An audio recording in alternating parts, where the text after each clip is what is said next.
Good day, good day, good day, good day, everybody. I hope you are doing well. Welcome. Well, oh, there we go. Welcome to Morning Sip with Rev Melissa. I am Rev Melissa, and SIP stands for Spirit and Practice because practice makes progress. And we're all about that progress life. Yes, we are.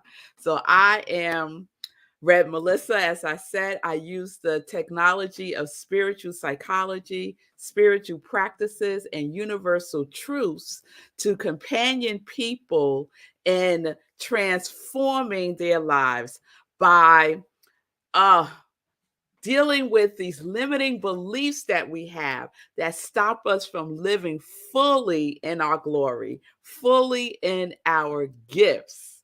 So, if you need support, please reach out to me. I'm so excited today. Please reach out to me. You can send me a DM on my social media and we can set up some time to talk. I am an ordained interfaith minister, a spiritual life coach, the spiritual director at Rockland Centers for Spiritual Living, a New Thought Center in New York. And all of this is my ministry of joy, where I support people in living life in joy, connected to their yes. Ah, let's be connected to our yes. So, good day, my congregation of joy. Good day, Linda from the beautiful mountains. Ooh, chilly mountains today. Chilly mountains of Colorado. Beautiful Thursday morning to you, Linda. Good day, mommy. Actually, my mother's here at my house. So, hey, mommy. Good day. Facebook user, your name's not coming up, but you said joy in the morning. Yes, yes. I don't have a cup of coffee. I have a cup of joy. Well, literally, I have a cup of joy. Yes. And if you would like a cup of joy, go to my Etsy store and you could pick up some joy merchandise. So I have joy cups and joy t-shirts that say living life in joy. And another one says connect to your yes, and long sleeve and short sleeve. Soon to come V-necks. Yes, soon to come V-necks. Good day, Tim. It's good to see you. Good day, Sekou. I hope you're well. Good day, Julie. Yes, yes, yes. Good day, good day, good day. So, yesterday's show was a replay. You might not have seen it because I recorded it for this month's New Thought Media Network's Black History Moment. And it was about amazing man, Wendell Oliver Scott, and he broke the NASCAR color barrier. So if you don't know the name Wendell Oliver Scott, you want to check out yesterday's morning sip, our Black History Moment at New Thought Media Network, where Morning Sip is streamed. So thank you, New Thought Media Network. Shout out to everyone on New Thought Media Network's platforms. And so the reason why we had a replay yesterday was because yesterday was a holiday in my universe. And it was a holiday because it was my girls, I call them my sugars. It was their Supreme 16. It was their Supreme 16. And we had a amazing time celebrating them. We had a dinner party. I'll share some pictures in Joy News, but we had a dinner party with mainly their friends, and my mom was there, my sister, my nephew, my cousin Denise. We had a wonderful, wonderful time, and they had a wonderful time. So we celebrated them. This is a milestone age. Supreme 16 is what I call it. And I'm just so grateful. I'm so grateful that I get to live this life as their mother, as their mother. And what I like to say is that God is having the experience of being a mother to Aria and Zola through me, and as me. Yes. So you're welcome, God. Oh, thank you. Thank you, Lindsay. Rainy from Cali. Love the show about Wendell Scott. Happy birthday to your beautiful girls. Thank you, Lindsay. Good day, Tim, with the birthday behavior. Yeah, there was a lot of birthday behavior going on. And good day, Rev Jennifer. I hope you're doing well. Rev Jennifer remembers them, right? Rev Jennifer, you remember when they were like 2, 3? Yes, yes. They're the founding members of the children's um what do we call it? The children's program at Rockland Centers for Spiritual Living. They have their little certificates and everything. Yes, yes. Good times, good times. So more to come. Enjoy news about that. And so on Monday, I shared about something that I just became familiar with: revenge, sleep, procrastination. And this really resonated with me because of my relationship, let's call it that, with rest, my relationship with rest. And so this really sparked my interest, especially since we were just talking about procrastination in general all last week. Procrastination was our series for last week. And then Bob Roth talked about revenge, sleep, procrastination before we did our transcendental meditation last week. So I was like, okay, this is some synchronicity right here because it's not a coincidence. So just to refresh you, this is the definition for revenge, sleep, procrastination. And this is from Psychology Today. Bedtime procrastination with an emphasis on the impact of long work hours on the willingness to forego sleep in order to have a few minutes of downtime. Another definition that I like: the resistance to going to bed in order to have some time for oneself after a day of working and doing all the things that have to be done. And I know that definition right there resonates with many of us who have lots of responsibilities. And then the last one I'll share is the decision to sacrifice sleep for leisure time that is driven by a daily schedule lacking in free time. So the key words there that I want to pull out is willingness to forego sleep, the willingness, the resistance to go to bed, resistance, and the sacrifice for sleep, for leisure time. So the willingness, the resistance, and the sacrifice. What a formula of what kind of formula is that? It's not a formula that serves us well. It doesn't serve me well, right? Because I have to admit, I have to take responsibility to the fact that there is a willingness on my part to not go to bed. There is a willingness there. No one's making me not go to bed, right? And the resistance, like, what is that all about? Is what I'm having the conversation with myself about. And then the sacrifices that I'm making.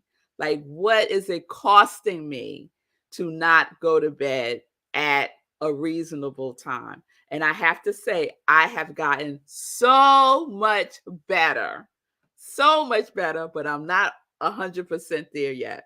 I'm not 100% there yet. So Linda is sharing that one of my favorite things about retirement is that I can let my body decide how much sleep it wants. Yes, Linda, that is a wonderful thing. But girl, I'm not going to wait till retirement because I'm never going to retire. Retire for what? That's a whole nother thing. I want that now. I want all of what you have now, Linda. That's what I want right now.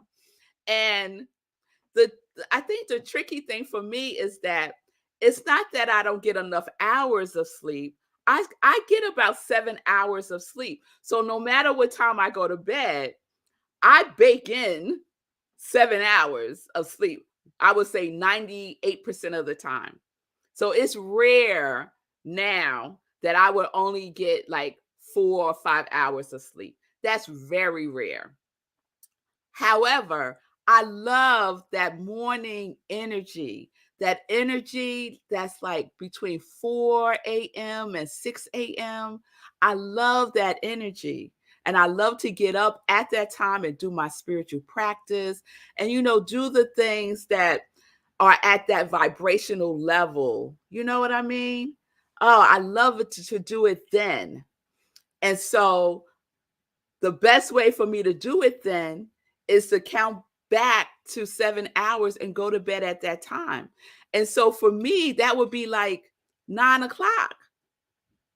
The thought of going to bed at 9 o'clock, it just don't work in my world. It don't work in my world. So my intention is to be in the bed by 10. So that gives me 11, 12, 1, 2, 3, 4, 5. 5 a.m. That's 7 hours, right? So that's my intention. That's what I'm working on. So it's a work in progress, right? And what do we know about progress? You have progress when you practice. You have progress when you practice. So I just want to share a little fun fact. The idea of revenge, this revenge sleep procrastination, it originated in China during the COVID pandemic. And it became popular after a tweet by a journalist, Daphne K. Lee. And the Chinese term for revenge sleep procrastination is basically a retaliatory staying up late. So it was a way for people in China who were working ridiculous hours during COVID-19 when the line was totally erased and the work life separation, right? Because we were all working from home. And so it became like this revenge to have some control over their lives and having some downtime. And it happened late at night. So that's how it became more and more popular. But it's been around for a long time. And recently, I would say in the last decade, neuroscientists have become very interested in revenge sleep procrastination. And it became like a whole field now. So you could just Google it and there's all this information about it. So what I want to share today and SIP is how to change bedtime procrastination habits. I want to share that. And I'm sharing this with you from an article in Psychology Today. Okay. So there's 6 things that we can do. Pay attention if this relates to you. So first, reduce the demand on cognitive resources when preparing for bed. Reduce the demand on cognitive resources when preparing for bed. So cognitive resources, right? Our brain, right? Don't start doing things that require a lot of brain power when you're getting ready to go to bed. That's something that I do. I do that. So, to start this process, clearly define the intention to go to bed and to keep a solid work life balance. To develop this intention, consider the reasons for doing so, such as feeling better and being more productive. I like all of that. I like all of that. Although work life balance is something that I've let go of a long time ago, because for me, it's all one thing. It's all my ministry of joy, all of it. All of it's my ministry of joy. So, 2, do a self inventory of why you are not going to bed when you want to. Are you having a hard time getting started on the bedtime routine because you are having a difficult time stopping some fun activity or want to get one more thing done? Determining this can help the focus be on effective ways of switching to more adaptive behaviors. I am the queen, or let's say I used to be, up until now, I was the queen of, let me just do one more thing. Let me just do this one last thing. Let me just do, And that one thing that I would think will only take 20 minutes to do takes 2 hours, right? So do a self inventory of why you are not going to bed. 3, be sure to plan some time for stress reducing activities. And I can't believe they said this.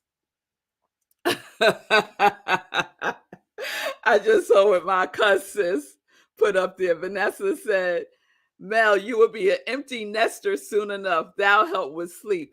I have to tell y'all, it really don't have anything to do with the girls. But okay, I know what you mean. But yeah, that's not really part of the equation for me because they really honor my time and my space and the things that I do. And yes, there is time spent doing the things that I need to do for them, but I really can't say like that's the top 3 reasons why I don't go to bed when I need to. Okay, we was on 3. So they listed one of the stress reducing activities, social media. How is social media a stress reducing activity? It's not in my world. But anyway, be sure to plan some time for stress reducing activities such as using social media, but give yourself a definite cutoff time when you will switch to pre bedtime activities such as relaxation exercises or meditation. Plan and keep a relaxing bedtime routine that can become the new, healthier habit. So, that part, the meditation part, really resonates with me. So, what I've decided to do is to do my second transcendental meditation. Oh, that's my doorbell. Oh, well. I think someone's just dropping off something. I decided to make my second transcendental meditation the one I do before I go to bed. So my intention is to do a 10 p.m. meditation, and that will trigger that it's time to like let things go, switch into bedtime mode, and from that meditation, just go to sleep. That's my intention. What's been happening, however, is I'll do the 10 p.m. meditation and then I'll get up and start doing more work. Like, no, I get up and I go, oh, let me do that one last thing. Oh, I forgot. Let me do. That's what's happening. Okay. Number 4, note what your preferred bedtime is and work schedule allowing, keep to it. So, what is your preferred bedtime? I would really like to know this from you all. Could you please put in the comments in the chat what your preferred bedtime is? I am so curious about this. I've been asking people, and I've been shocked to find out that people are going to bed at 8:30, 9 o'clock. I'm like, how are you going to bed that early? So I would love to know. Please put it in the chat. What is your preferred bedtime? My cousins just said 11 p.m. 11 p.m. Okay. Let me see. Karen said 11 p.m. All right, so right now 11 p.m. is in the lead. I'm asking Simone, what is your preferred bedtime? What is your preferred bedtime? And Simone's another retiree. Yeah. What's your preferred bedtime? Okay, so that was number 4. Number 5, be sure to ban any activities other than sleep and intimacy from the bed. No use of electronics in bed ever. Ooh, this would be a challenging one for me because I get up in the bed and I'll get my iPad, and that's when I'll be strolling through social media or doing something, watching something, whatever. So taking that out of the bed is really important for me. So I am going to work on that. And then the last one is 6. Write down your plan and first thing in the morning, review it and troubleshoot problems from the night before, then address these going forward. So you'll know how I feel about writing things down. Writing it down is powerful. It's powerful to write it down. So I am going to write down my plan. I'm writing down my plan, and then we're going to review it and troubleshoot any problems. So let's see what else. Okay, mommy said her bedtime is 11. Okay. Linda says between 11 and midnight. Wow. All right. So this would be considered late. Like 11 p.m. would be considered late in some worlds. So yeah, that's like 11-ish is kind of for me too, especially since the Daily Show with Trevor Noah retired. So I no longer have like the desire to stay up late and watch the Daily Show. I just watch it whenever now. So thank you, Trevor Noah, for retiring, because I can no longer use you as my excuse for not going to bed at 11 o'clock. All right. Timothy said midnight. Y'all are some late birds. What time do y'all get up in the morning? Put that in the comments. What time do you get up in the morning if you are going to bed at 11 o'clock? What time y'all get up? Do you get up like 7 or 8? Karen's 11 too. Okay. Okay. Like one of my girlfriends, one of my best girlfriends, she goes to bed like 8 o'clock. 8, 9 o'clock, she's in the bed. All right. So Tim said, what time you all get up in the morning? Alarm wakes me up at 6 a.m. So Tim, you sleeping like 6 hours. That's not enough sleep. Karen, you going to bed at 11, you getting up at 5. You're not sleeping enough. We need like at least 7 hours of sleep. Even if you think you don't, you really do, because your body is doing stuff while we're sleeping. Linda, 7. Okay, 7's not bad if you're going to bed at 11. All right. All right. So whoever wants to join in on this journey to get like 7 hours of rest and to go to bed at a reasonable time, let me know. I love the company. I love the company. So those are the 6 things that you can do to help yourself change your bedtime procrastination habits to cure yourself of revenge sleep procrastination. Yes, we're going to set our intentions about it.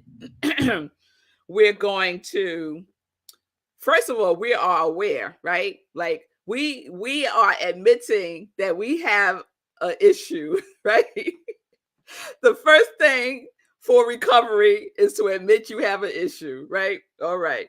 So we have the awareness. We're setting the intentions. We're being attentive to all the things that we need to do. And we are practicing. We're putting in the effort. We are practicing. I am practicing. All right. All right, y'all. So I hope that was helpful and fun information. My mother says she gets up 5 a.m. to 6 a.m. She says she's old. Please, mommy. So, all right. So they say when you get older, you need less sleep. I don't know if that's true or not. But yeah. Let's get into some joy news. Let's get into some joy news. Let's do that. All right. So I mentioned that yesterday was a holiday for me. It was my sugar's birthday. Wait, Julian just put something in here about bedtime. Let me just see this. I'm having an issue, supposed to go to bed at 9 to get up at 4, but not getting to bed before 1 a.m. Do morning pages at 4, go back to sleep until 8, 9, but it's not working for me. Julian, we're going to partner on this. Because I'm doing the morning pages too. And it's kind of thrown off my whole little flow in the morning. So yeah, let's talk about that, Julian. But I think 9 to 4, that's good. That's good. 9? Oh, no. You want to go to bed at 9. You don't go to bed till 1 and get up at 4. That's not good. That's not good. All right, Julian. We need an intervention with the boy. We could be each other's intervention. How about that? All right. So I want to share this photo of my sugars. This is from last night at their birthday dinner. Don't they look fabulous? Look at them. So the theme colors was silver, gold, and rose gold. And they just look fabulous. And here's one. Wait, here's one with the three of us.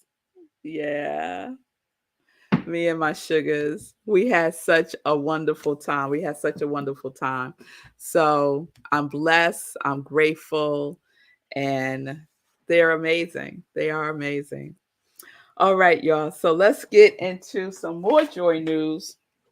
So this weekend on Sunday, we have Sunday in Praise, and our Sunday in Praise are two things that happen at the same time. So one is my Living Life in Joy show on New Thought Media Network. It airs at 10:30 a.m. Eastern Time, right where you're watching me now. And this Sunday, we will be wrapping up the Black History Month moment.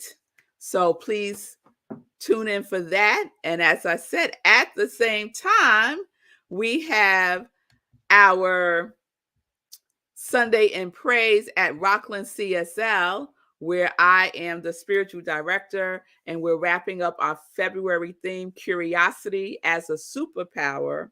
And my message this Sunday is living curiosity out loud. Living curiosity out loud. So you could join me for service at Rockland CSL. This Sunday is virtual, 10:30 a.m. Eastern Time. Go to rocklandcsl.org, click on Sunday service. You'll get the Zoom link, or you could watch us on Facebook where we stream live. So that is on Sunday. That is on Sunday. And then I want to remind everyone to save the date because it's right around the corner, y'all. Our next meditation with the moon is happening on March 7th. March 7th, Tuesday at 8:30 p.m. Eastern Time. 8:30 p.m. Eastern Time. We do a full-blown spiritual practice. It's a wonderful opportunity to connect, to refresh, to renew, to release, to remember, to rediscover all the things. So March 7th, 8:30 p.m. Eastern Time. Please put that on your calendars. All right. All right. So that's all the joy news I'm going to share today. I'm just going to check comments again. Vanessa says, beautiful, talking about the pictures of my girls. Denise shared the pic from last night. Sorry, I missed it. Yeah, girl, I wish you was here. But, you're in Cali. We understand. We understand. And then Tim said, what a beautiful birthday photo. Thank you, Tim. Thank you so much. All right, everybody. So tomorrow is Friday. We're going to wrap up the week with a recap. And I think we're going to do a roll call tomorrow because anyone challenged with procrastination and revenge sleep procrastination, we have a resource that we can use. And that resource is sourced to us from the divine. And that is our quality of spirit, our quality of the universe, our quality of God that we are embedded in, right? Just embedded, embodying it this year. And so mine is what? Focus, love, law, laughter. Love, law, laughter. So I got to apply that to this sleep situation, this going to bed situation. I need to apply my quality to that. So that's the invitation. We'll do a roll call tomorrow. If you have not shared your quality for 2023, you could put it in the comments. If you're watching a replay of this, you could put it in the comments and I will add you to the list. I include everyone's quality in my morning prayers. So get in on that. Get some energy, right? Get some energy. And we are all giving it energy every single day. Yes. in our thinking, in our speaking, in our being, in our doing, and who we are. We are our qualities. Yes, we are. And so it is. Amen. All right, loves. I will see y'all tomorrow. Shout out to Linda for loving the full moon celebrations. Thank you, Linda. Peace and blessings, everybody. Peace and justice. We're living life in joy, connected to our yes.